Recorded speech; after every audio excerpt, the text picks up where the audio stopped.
A 53-year-old father allegedly shot and killed his 17-year-old son before turning the gun on himself early Sunday morning on the 19th of October 2025.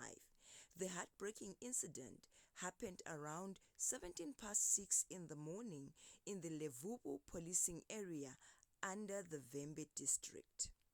When police arrived at the scene, they found the man lying outside the house in a pool of blood with a 9mm pistol next to him.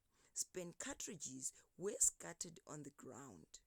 Inside the house, officers made a devastating discovery. The young boy was found lying on a bed with fatal gunshot wounds on the head. He was declared dead on the scene.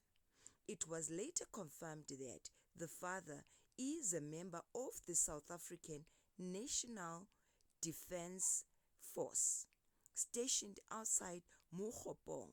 He survived the gunshot and was rushed to the hospital under police guard for treatment. The firearm used in the incident has been seized for further investigation.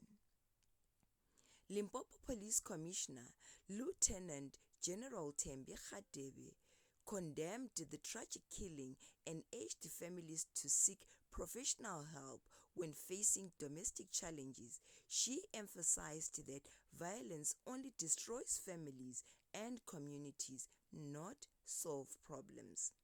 Police investigations into the case are still ongoing. Please don't forget to subscribe and share the video.